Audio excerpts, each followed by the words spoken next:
বাংলা টিভির সকালের সংবাদে আপনাকে স্বাগতম। সাথে আছি আমি প্রিয়াঙ্কা ব্যানার্জি।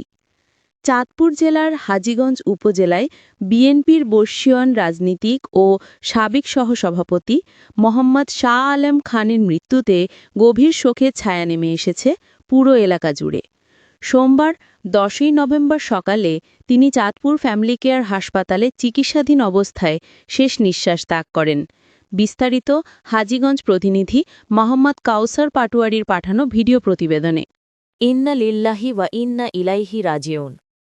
তার মৃত্যুতে বিএনপি পরিবারের নেতাকর্মীদের মাঝে শোকের ছায়া নেমে এসেছে। বিশেষ করে হাজীগঞ্জ উপজেলার ১ নং রাজারগাঁও ইউনিয়ন ও ১ নং ওয়ার্ডে শোকের আবহ বিরাজ করছে।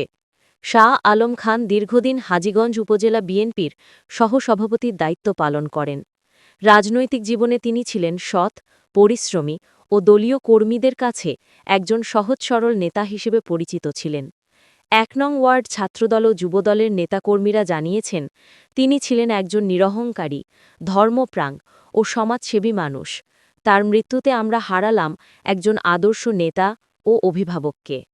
মরহুমের মৃত্যুতে গভীর শোক ও সমবেদনা জানিয়েছেন ১ নং রাজারগাঁও ইউনিয়ন যুবদলের নেতা বাদল কাজী, ইব্রাহিম কাজী মামুন, সাইফুল শেখ, সালাউদ্দিন আহমেদ, শামীম প্রধানিয়া এবং ছাত্রদলের তরুণ নেতা রবিউল ইসলাম মিজি, আনাস শেখ, রাসেল সরকার, রাসেল মিজি, নাইম খান, ইব্রাহিম শেখ, রাকিব শেখ, আতাউল্লাহ শেখ, মেহেদি শেখ, জাহিদ খান, শুভ শেখ ও সাব্বির শেখ।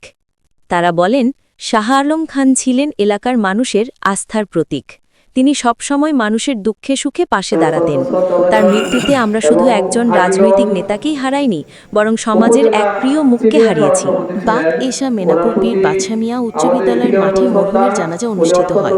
জানাজায় হাজীগঞ্জ উপজেলা বিএনপি, যুবদল, ছাত্রদল সহ বিভিন্ন সামাজিক ও রাজনৈতিক সংগঠনের শত শত নেতাকর্মী উপস্থিত ছিলেন। জানাজা শেষে তার মরদেহ নিজ বাড়ির পারিবারিক কবরস্থানে দাফন সম্পন্ন হয়। সেই মুহূর্তে এলাকার আকাশ বাতাস ভারী হয়ে ওঠে কান্নায়। পরিবার, বন্ধু ও সহকর্মীদের চোখে অশ্রুর ধারা। হাজীগঞ্জ উপজেলা বিএনপির সিনিয়র সহসভাপতি সহ দলীয় নেতৃবৃন্দ মরহুমের বিদেহী আত্মার মাগফিরাত কামনা করেন এবং শোকসন্তপ্ত পরিবারের প্রতি গভীর সমবেদনা জানান। তারা বলেন, রাজনৈতিক অঙ্গনে শাহ আলম খানের অবদান চিরস্মরণীয় হয়ে থাকবে। মরহুম শাহ আলম খান শুধু একজন রাজনৈতিক নেতা ছিলেন না, তিনি ছিলেন একজন সমাজসেবক, পরোপকারী ও ধর্মপ্রাণ মানুষ। তার নীরব উপস্থিতি ছিল দরিদ্র মানুষের পাশে, ছিল তরুণ প্রজন্মকে সঠিক পথে পরিচালিত করার প্রয়াসে। স্থানীয়রা জানিয়েছেন, তিনি সমাজে অন্যায়ের বিরুদ্ধে ছিলেন দৃঢ় কণ্ঠস্বর, আবার অসহায় মানুষের পাশে ছিলেন ছায়ার মতো। টিভি9 বাংলা টিভির পরিবার মরহুম মোহাম্মদ শাহ আলম খানের মৃত্যুতে গভীর শোক প্রকাশ করছে।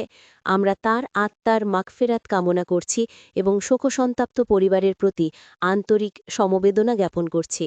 টিভি9 বাংলা টিভি চ্যানেল সত্যের পথে, জনগণের সাথে। রিপোর্ট করছেন মোহাম্মদ কাউসার পাটোয়ারি, বিশেষ প্রতিনিধি, ভিডিও ধারণ ও সম্পাদনা টিভি9 বাংলা টিভির টিম, হাজীগঞ্জ। প্রযোজনা তত্ত্বাবধানে টিভি9 বাংলা টিভির চেয়ারম্যান ও ব্যবস্থাপনা পরিচালক এমডি মধু মিয়া। সংবাদটি প্রচারিত হচ্ছে টিভি9 বাংলা টিভি নিউজ ডেস্ক থেকে।